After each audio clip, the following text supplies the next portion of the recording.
Well, actually, this is about those who typically remain in the shadows.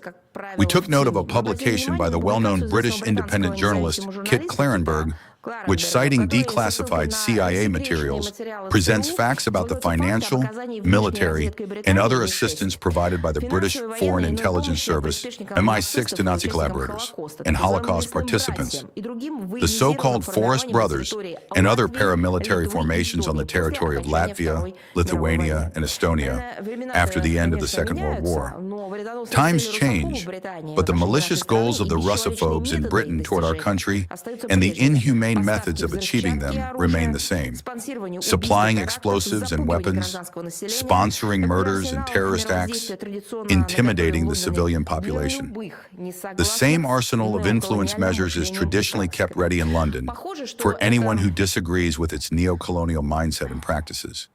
It seems that this disease of the British political class is incurable and only produces increasingly terrible ulcers throughout the entire British community.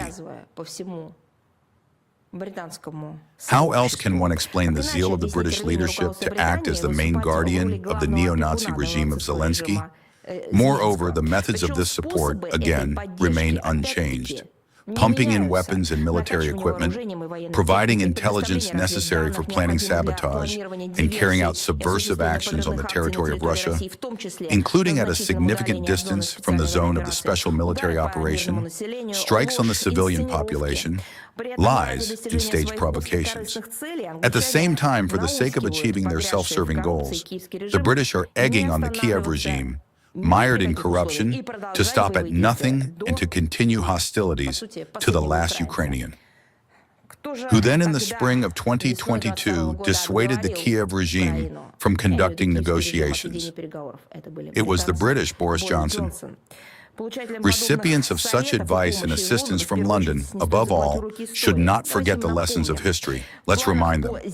In their plans to contain and weaken Russia, British intelligence services and politicians regard their wards as expendable material, which they are ready to easily dispose of once it has served its purpose. And one more relevant reminder from Kit Klarenberg's material.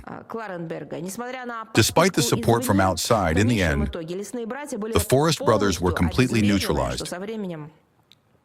The same fate eventually awaits other destructive projects carried out by London.